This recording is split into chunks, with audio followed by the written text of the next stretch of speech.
प्रकार संक्षिप्त से मैंने आपको कार्तवीर्य अर्जुन का चरित्र बता दिया।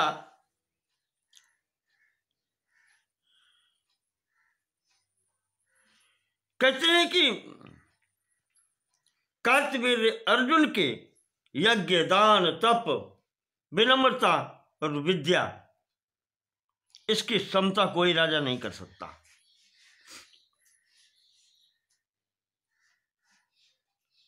उसके राज्य में किसी की कोई वस्तु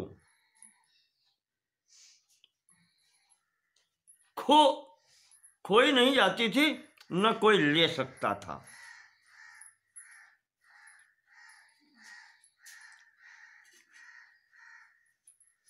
इस प्रकार से ये शासन करने लगा।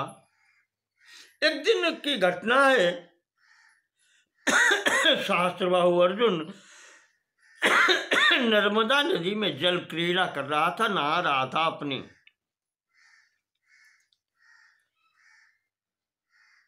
उस समय राजधानी के पास में ही नर्मदा नदी है, उसमें नहा रहा था, जल क्रीड़ा कर रहा था। रावण आ गया, दिग्विजय करता हुआ रावण वहां पहुंचा है और इसने यहां सहस्त्रबाहु पर भी आक्रमण कर दिया। तो सहस्त्रबाहु ने रावण को पकड़ करके और बांध करके अपने महल में ले आया। निर्जन स्थान पर उसने नगर में ही रख दिया आकर के। ये इसका ये था। रावण सरीखे को भी इसने बांध के रखा था। पराशर जी कहते हैं यही सहस्त्रबाहु अर्जुन जब समय आया 85 वर्ष सहस्रोप लक्षण कालावसाने, 85,000 वर्ष राज्य किया है इसने। कालावसाने, जब ये समय इतना बीता, तब भगवान नारायणांशेन परशुरामेण उपसंग्रता, भगवान नारायण के ही अंश भगवान परशुराम के द्वारा इसका वध हुआ। इस कार्तवीर्य अर्जुन के 100 पुत्र थे, जिनमें से 5 मुख्य बताए गए। शूर, शूरसेन, वृषसेन, मधु और जयध्वज, ये 5 पुत्र मुख्य रहे। तो जो अंतिम बताया जयध्वज, इसका पुत्र तालजंग हुआ और तालजंग के 100 पुत्र हुए, जिनमें से सबसे बड़ा है बेतिहोत्र और दूसरे का नाम है भरत जी। यही राजा बेतिहोत्र था। पीछे में एक और बेतिहोत्र आपको बता चुका हूं, प्रतर्दन के वंश में। तो महाराज आयु के वंश में वहां जो हुआ था, वहां वो प्रतर्दन दिवोदास का जो पुत्र है, ये बेतिहोत्र उसके ऊपर बार बार आक्रमण करता था। ये है वंशी है। इस बेतिहोत्र ने उसको बहुत परेशान किया था। तब प्रतर्दन ने इसके ऊपर आक्रमण किया और आक्रमण करके इसका संपूर्ण वैभव नष्ट किया। ये भाग करके महाराज भृगु के आश्रम में ये बेतिहोत्र घुस गया जाकर के। महाराज जी जान नहीं पाए। ये अकेला महाराज भृगु जी के आश्रम में जाकर के अंदर छिप करके बैठ गया। प्रतर्दन पीछे से सेना लेके पहुंचता है। आश्रम क्षेत्र के बाहर खड़ा होकर के पैदल वहां से चलता है सेना छोड़ के, और जो ब्रह्मचारी थे उनसे कहता है कि मैं प्रतर्दन काशीराज का बेटा पुत्र यहाँ आया हूं, मेरा शत्रु यहाँ आ गया है, महर्षि को मेरे आगमन की सूचना दो, मैं उनसे मिलना चाहता हूं। शिष्यों ने अंदर बात पहुंचाई, महर्षि भृगु आ गए, दरवाजे पर ही मिलते हैं। इसने प्रणाम किया तो प्रतर्दन ने कहा कि मेरा शत्रु आपके आश्रम में आया है महाराज, उसने मेरे वंश का नाश कर दिया, मैं उसको जीवित नहीं छोड़ूंगा। भृगु जी को पता नहीं था, अचानक उनके मुख से निकल गया कि बेटा हम ब्राह्मण हैं, यहाँ क्षत्रिय कौन है? ब्राह्मणों का आश्रम है, ऋषियों का आश्रम है, यहाँ क्षत्रिय कौन है? ये घटना बड़े प्रेम से भीष्म जी ने बताई है।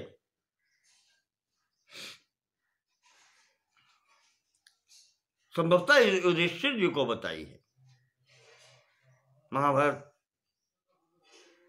अनुशासन पर्व के प्रारंभ में ही हो।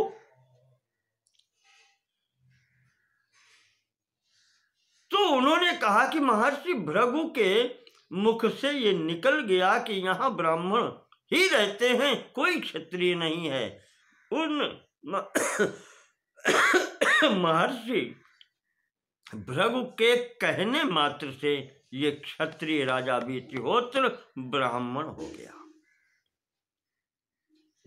कथन मात्र से ये ब्राह्मण हो गया। जैसे राजर्षि विश्वामित्र वशिष्ठ जी के कथन से ही महर्षि हो गए। उन्होंने तो बहुत तपस्या की, यहां तो इस राजा वितिहोत्र को कुछ भी नहीं करना पड़ा। प्रतर्दन ने पैर छुए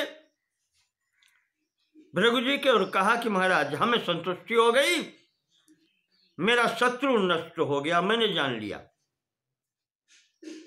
आपने कह दिया यहाँ ब्राह्मण ही हैं, क्षत्रिय नहीं, तो मुझे इससे संतुष्ट है कि मेरे भय से मेरे शत्रु ने या मेरे शत्रु का वर्ण ही बदल गया।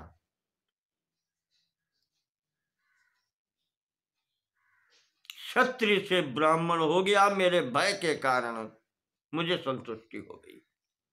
महाराज मुझ पर कृपा करें। और भृगु जी की आज्ञा लेकर के वो वापस चला गया। अब ब्राह्मण से बैर कैसे? इधर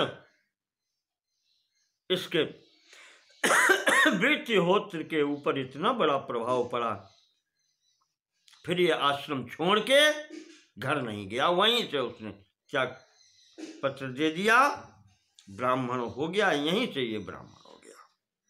ये दो ही घटनाएं मिलती हैं जो कहने मात्र से ब्राह्मण हो गई, और सबने तो बहुत तपस्याएं की हैं। तो इस प्रकार से वितिहोत्र और भरत के वृष के मधु के वृष्णि आदि 100 पुत्र हुए। वृष्णि के कारण ही यह वंश आगे चल करके वृष्णि वंश कहलाया। मधु के कारण मधु की संख्या भी हुई। मधुवंश में उत्पन्न होने के कारण ये सब मधु भी कहे जाते हैं, वृष्णि भी कहे जाते हैं, और यजु के अनुसार इस वंश के लोग यादव भी कहे जाते हैं। यही यादव हैं। तो यादव कौन है? ये सब क्षत्रिय हैं। नहु से ये आती पुरोरवा से लेकर के ये सब चले क्षत्रिय वंश है। आजकल के जो बनते हैं ओबीसी नहीं है, क्षत्रिय हैं। अगर इसमें है यादवाश्च यदु नामोपलक्षणाद इति, यादव वही हैं जो यदु के वंश में उत्पन्न हुए हैं, वो यादव कहलाए। इन यदु के पुत्र क्रोष्ट के ध्वजनीमान के स्वाति, स्वाति के रुशंकु, रुशंकु के चित्ररथ, चित्ररथ के शशबिंदु, शशबिंदु ये चक्रवर्ती सम्राट हुआ है। और इसके पास 14 महारत्न थे। इसका विशेष करके यहाँ पर आता है 14 महारत्न ये होते हैं जो 7 प्राण सहित और 7 प्राण रहित, सचेतन और अचेतन, ये रत्न जो होते हैं 14, ये चक्रवर्ती सम्राट के पास होते हैं। कौन कौन से दिया है आपको बता दें। चक्रम रथो मणि खंगः, चर्म रत्नम च पंचमम, केतुर्निधिश्च सप्तैव, प्राणहीनानि चक्षते। प्राणहीन जो जड़ पदार्थ हैं उनमें से चक्र, रथ, मणियां, खंग तलवार, चर्म ढाल, रत्न खजाना,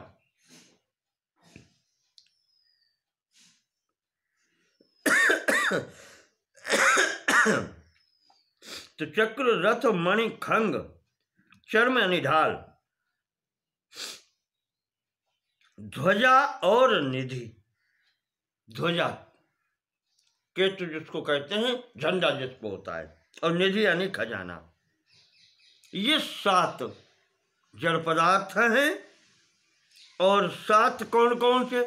जो सचेतन हैं, स्त्री, रानी जिसको कहते हैं, या भार्या, पत्नी, भार्या पुरोहितश्चैव, और भार्या और पुरोहित, सेनानी सेनापति, रथ कृत्ययः रथ चलाने वाला, सारथी, पत्यश्वकलभाश्चेति, पत्यश्वकलभाश्चेति, रथी भी है और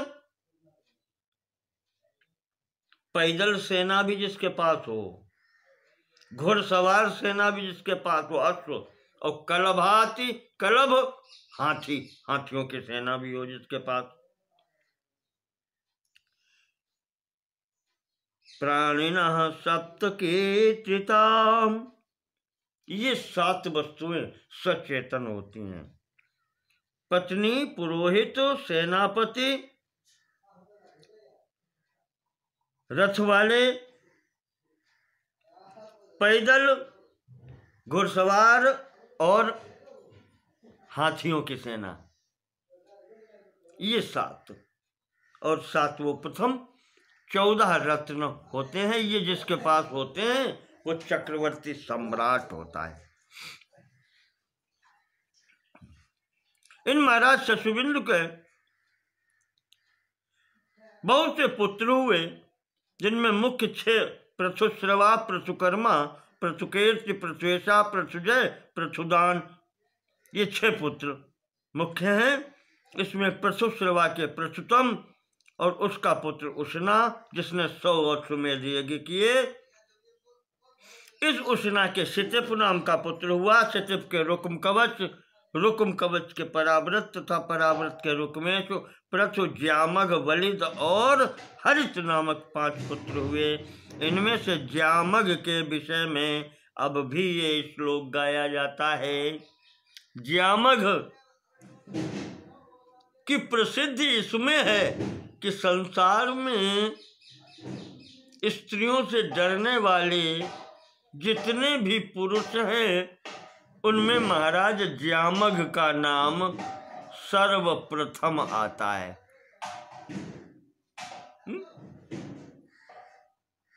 सर्वप्रथम महाराज ज्यामघ का नाम आता है। क्यों? महाराज जी बता रहे हैं कि अपुत्रा तस्य सा पत्नी शैव्यानाम तथाप्यसौ उसकी पत्नी का नाम था शैव्या। उसकी कोई संतान नहीं थी। और जब संतान नहीं थी तो उस समय जो प्रथा थी कि संतान के लिए राजा एक विवाह क्या कई विवाह कर सकता था, पर महाराज ज्यामग पत्नी से इतना डरते थे कि डर के कारण दूसरा विवाह नहीं कर सकते थे।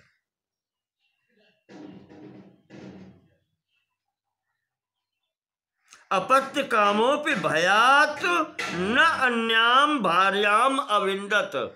भय के कारण दूसरी पत्नी प्राप्त नहीं कर सकते थे। एक बार की घटना हुई, कहीं युद्ध हुआ था और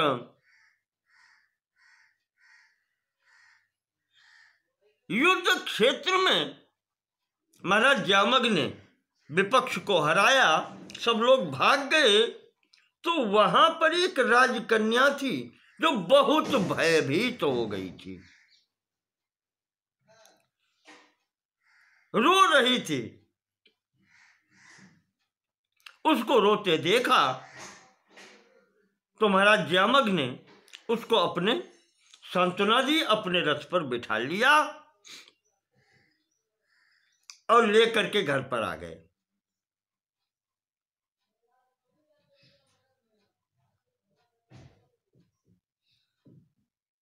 घर पर जैसे ही लेकर के आए, रानी ने देखा ये कौन।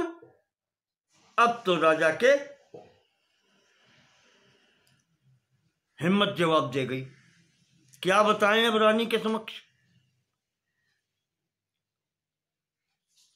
जैसे रानी ने पूछा कि ये कौन है, राजा के कोई उपाय नहीं सूझा तो राजा के मुख से निकल गया,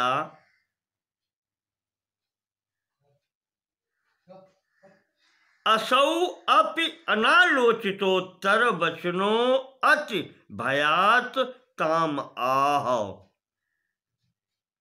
समझ में नहीं आता था कि रानी को उत्तर क्या दें। बहुत भयभीत होकर के महाराज जी बोले, शुनुषा ममेयम इति। मम इयम शुनुषा, यह मेरी पुत्र वधू है। शुनुषा पुत्र की पत्नी, ये मेरी पुत्र वधू है। महाराज जी के मुख से ये निकला तो रानी कहने लगी, पुत्र वधू, मेरे से कोई संतान है नहीं, ये पुत्र वधू कहां से आ गई। ये वो कहते हैं, नाहम प्रसूता पुत्रेण नान्या पत्नी भवत्तव। मेरे कोई पुत्र नहीं है राजन, मेरे अतिरिक्त तुम्हारे कोई पत्नी भी नहीं है जिसका मैं समझ लूं कि उसका पुत्र होगा। तो ये पुत्र वधू कहां आ गई।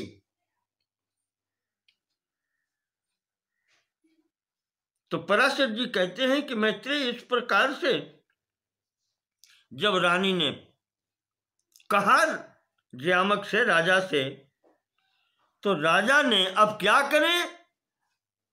राजा ने बात बनाई और ऐसे कहा कि देवी चिंता मत करो, तुम्हारे जो पुत्र उत्पन्न होगा उसके लिए ये पत्नी हम लेकर के आए हैं। ये मैंने इसको पहले ही नियुक्त कर दिया है, जो तुम्हारे पुत्र उत्पन्न होगा उसकी ये पत्नी होगी।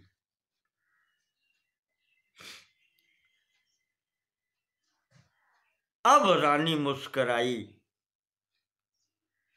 समझ गई वो, मुस्कुरा कर कहा ठीक है कोई बात नहीं, और स्वीकृति दे दी। लेकर के वो नगर के अंदर, घर के अंदर लेकर के आई। उधर मुझे ध्यान है श्रीमद् भागवत में उन्होंने कहा है, सुखदेव जी ने, कि ये कभी कभी समय एक ऐसा होता है, सर्वार्थ सिद्ध योग जिसको कह लें, कि मुंह से निकले हुई बात सत्य हो जाती है। सुखदेव जी ने परीक्षित से कहा है कि राजा के मुख से ऐसे मुहूर्त में बात निकली कि वो सत्य हो गई। समस्त देवताओं ने और पितरों ने समर्थन कर दिया उसकी बात का। परिणाम ये हुआ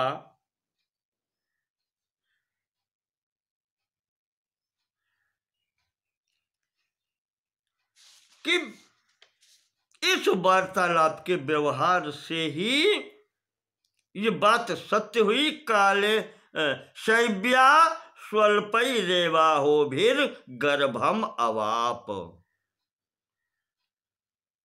देवताओं पितरों की कृपा से थोड़े ही दिनों में राजा की वाणी सत्य हुई और शैव्या को गर्भ प्राप्त हुआ। कालेन च कुमारम अजीजनत, और समय पर एक पुत्र प्राप्त हुआ जिसका नाम तस्य विदर्भ नाम पिता चक्रे। उसका नाम पिता ने विदर्भ रखा और इस विदर्भ का इस प्रथम लाई हुई कन्या के साथ में विवाह किया गया।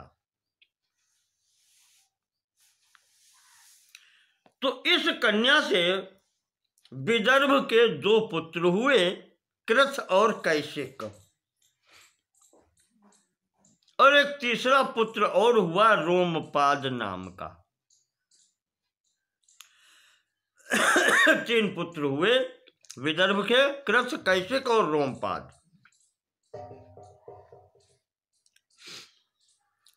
रोमपाद नारद जी के शिष्य थे, उनके उपदेश से ज्ञान विज्ञान संपन्न।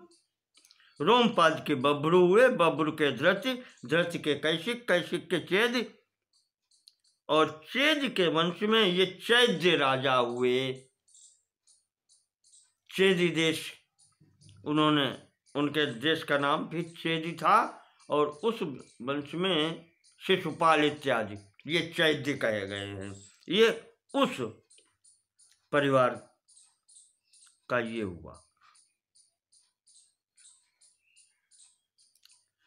इधर जो विदर्भ के पुत्र थे कृथ, कृथ के कुंती नाम के पुत्र हुए, कुंती के धृष्टि, धृष्टि के निधृत, निधृत के दशार्ह, दशार्ह के व्योमा, व्योमा के जेमूत, जेमूत के विकृति, विकृत के भीमरथ, भीमरथ के नवरथ, नवरथ के दशरथ, दशरथ के शकुन, शकुन के करम्ब, करम्ब के देवरात, देवरात के देवछत्र, देवछत्र के मधु, मधु के कुमार वंश, कुमार वंश के अनु, अनु के पुरमित्र, पुरमित्र के अंशु, और अंशु के सत्वत नाम का पुत्र हुआ।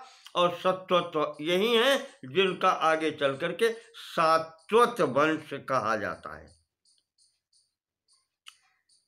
इस प्रकार से महाराज कहते हैं कि पराशर जी, ये ज्यामघ की संतान परंपरा है।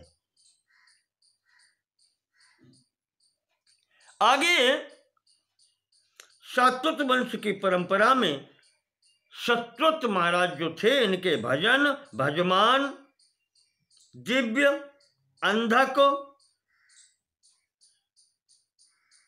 देवाब्रध, महाभोज और वृष्णि, ये पुत्र हुए। भजमान के निम, निम के कृकण, कृकण के वृष्णि, और इनके 3 सौतेले भाई शतजित, सहस्त्रजित और अयुतजित, ये 6 पुत्र हैं भजमान के।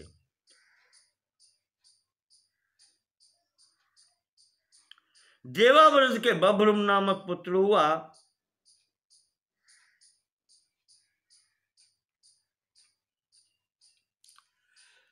उधर महाभोज नाम का जो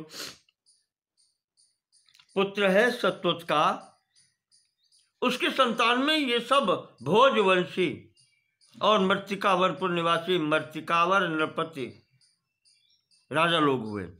वृष्णि के 2 पुत्र हैं, सुमित्र और युधाजित।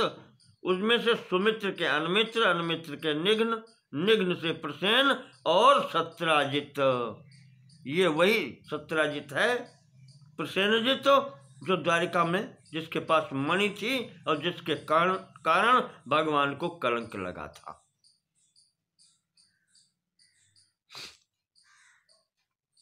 ये सत्राजित भगवान सूर्य का भक्त था। भगवान ने प्रसन्न होकर के इसको मणि प्रदान की थी जो 8 भार सोना देती थी। तो इस प्रकार से जब वो मणि धारण करके चलता था तो दूर से यही लगता था कि भगवान सूर्य स्वयं आ रहे हों।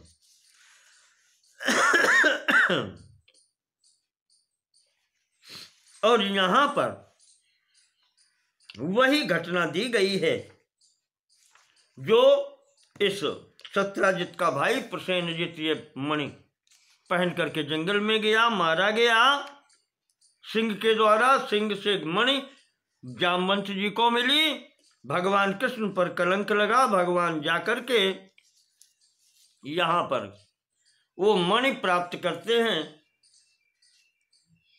जामवंत जी से, जाम्बवती जी से विवाह करते हैं और तत्पश्चात वो मणि ला करके बड़ी सभा में द्वारिकापुरी में सत्राजित को अर्पण करते हैं। लज्जित होकर के सत्राजित सत्यभामा का विवाह भगवान कृष्ण से करता है।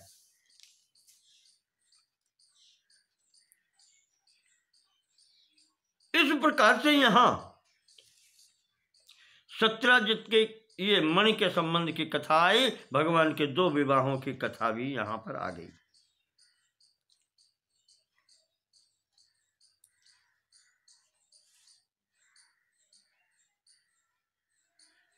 सत्राजित के पास जो मणि थी